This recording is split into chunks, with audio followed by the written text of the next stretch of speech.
God, guys, for the first Raw back with fans, it did not disappoint. My God, Nikki Cross is the new Raw Women's Champion.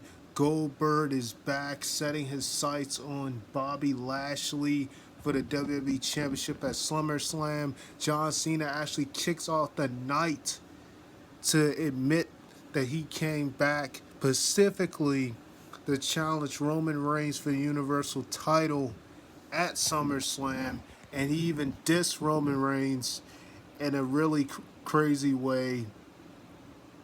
Jeff Hardy brings back his old theme song, No Words, and actually beats Karrion Kross in his main roster debut, which is crazy considering he was undefeated in NXT, and yet he loses his first main roster debut match to Jeff Hardy via roll-up, where Jeff Hardy has his foot on the ropes.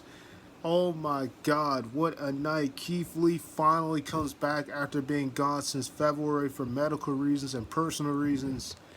Oh my God. Where do I start? Where do I start? The surprises keep on coming. Just last night, John Cena made his epic return and one of the biggest pops he's ever gotten, where it was complete cheers, no mixed reactions, complete cheers, because he's been gone for a year and a half ever since his match last year at WrestleMania 36 against the Fiend and the Firefly Funhouse match. He came back yesterday, got a massive pop. Biggie won the Money in the Bank briefcase last night, and that was a huge moment for him, finally getting a singles push, after winning so many times, the tag belts over 11 times, like 10, 11 times with the New Day, and the two-time Intercontinental Champion, and Nikki Ash, as they now call her, Nikki Cross. Nikki Ash won the Money in the Bank briefcase and then cashes it in just 24 hours later on Charlotte, after Charlotte intentionally got herself disqualified against Rhea Ripley, only for Nikki Ash to come out and take the opportunity to cash in on Charlotte Flair, and now she's the new Raw Women's Champion.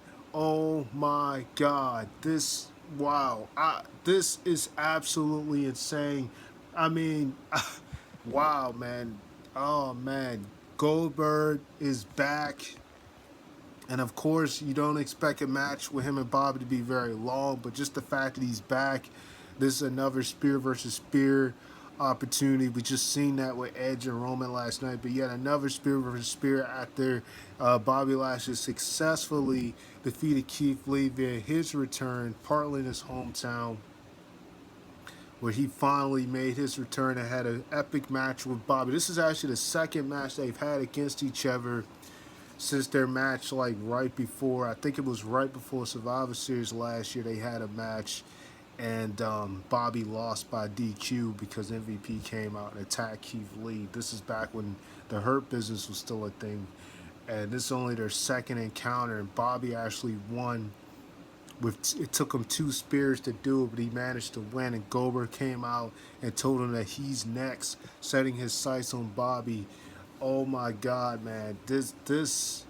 Although we did see some of the same matches and it didn't really stop, I will say this, aside from the Jeff and Karrion Kross match in the main event where it ended in a roll-up and ended in a DQ, we didn't see too much of that as we normally see on Raw. Most of the matches had clean finishes. Rocky crowd, the Raw Raiders, the Viking Raiders teamed up with Matt Riddle, and a really good opening match with AJ Styles and Amos and John Morrison, where Amos actually thought that Morrison sprayed the water, thought the Miz sprayed the water on him, but it was actually Matt Riddle, but he tossed it to the Miz and make it look like the Miz did it, and that helped them get the victory as Amos left Morrison in the ring by himself, tossed him in the ring by himself. Now they're getting another title shot next week on Raw for that victory. Oh man, Elias and Jackson Riker, they've been feuding, feels like forever, but they actually had a really brutal Symphony of Destruction match, which is a match you could pretty much say Elias is been in just about all of them and have lost all the Symphony of Destruction matches that he's been in since 2018 to Braun Strowman, and last year to Jeff Hardy. That was a brutal match. Jack and Riker won, actually hitting a superplex on Elias through 2 tables to win that match. Oh my God, man! This was a crazy Raw. You know, Nia finally leaves Reginald after they lose to Natalya and Tamina. Reginald wins the 24/7 title for Akira Tozawa, which he should have been, fighting at some men's gold or whatever. So this was a crazy night, guys. Man, Jeff Hardy finally comes back with no words. He said he would come back once the fans came back with that theme. Sheamus, beats Alberto Guerrero in a really good match. Really setting the sights between Sheamus and Damian Priest. You can see this feud is about to explode. Man, things are looking insane going into SummerSlam. But the main things I gotta say in this video, Nikki Ash, after just 24 hours of winning the Money in the Bank briefcase, we've seen time and time again for the women, they don't seem to hold on the briefcase for very long. The only one that held the briefcase for a long time was Carmella, up until she cashed in. And the one thing I should mention is that this is the 3rd time that Charlotte has been cashed in on with someone winning the briefcase. This is the 3rd time where Carmella, the first Money in the Bank briefcase holder, won. She cashed in on Charlotte after Charlotte was attacked by the Iconics the night after WrestleMania 34. Second time she got cashed in was just 2 years ago against Bayley. I believe this was Money in the Bank when that happened. It was Money in the Bank. I know she had it was 2 matches, and basically Becky was defending her belt twice. She won the first match against Lacey Evans. This was like after she won at WrestleMania 35. She won the first match against Lacey Evans, and then she got screwed. Yeah, so this was Money in the Bank. She won the first match, then she got screwed by Lacey Evans, who actually helped Charlotte win the second match and win the SmackDown Women's Championship because she was defending both belts that night. After that, she got attacked, and Bayley actually came out and cashed in on her just after winning the Money in the Bank briefcase earlier that night. She cashed in on the same night. Now Nikki Ash cashes in on Charlotte. I mean, you could pretty much say every Money in the Bank briefcase holder in the women's side, except for Alexa, has cashed in on Charlotte. It's crazy to think they've done that, which kind of shows you how her last several reigns have been, that they've had her win the belt only to drop it a week or 2 later, or even in some cases at the exact day that she wins it. This is the second occasion we've seen that happen.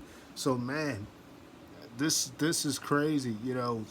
After having a really insane, incredible match with Rhea on Raw, now she drops the belt the very next night to Nikki Ash. You gotta hope to wonder, what is this set for SummerSlam? Becky Lynch did not come out, so you gotta help to wonder, if this is gonna. You definitely know they're gonna have Charlotte on that card at SummerSlam.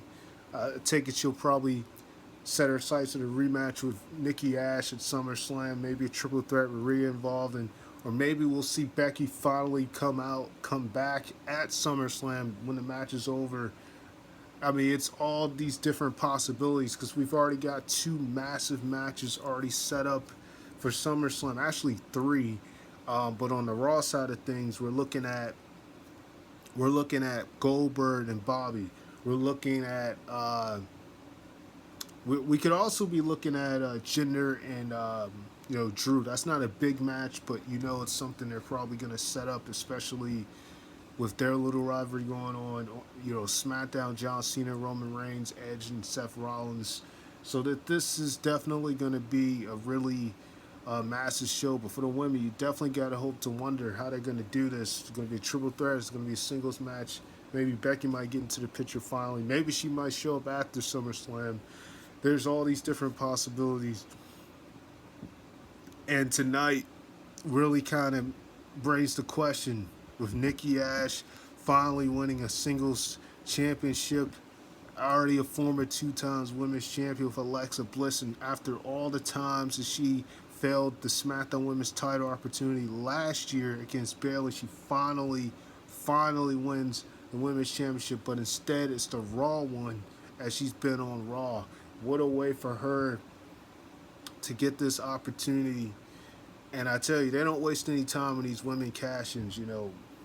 They ever since Carmella, every other woman that's had one that has won the briefcase has cashed in on the same night, except for Asuka, of course, who she was just given because Becky was going to return to leave last year. She actually the title was on the line instead of the briefcase. She actually ended up winning the belt at Money in the Bank, which was different last year.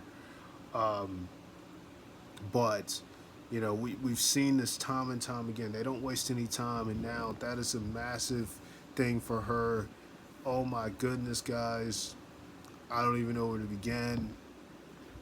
This was insane. What a Raw. You know, wow. And that's pretty much it, guys. Sign over, Master Flex, and I'm out.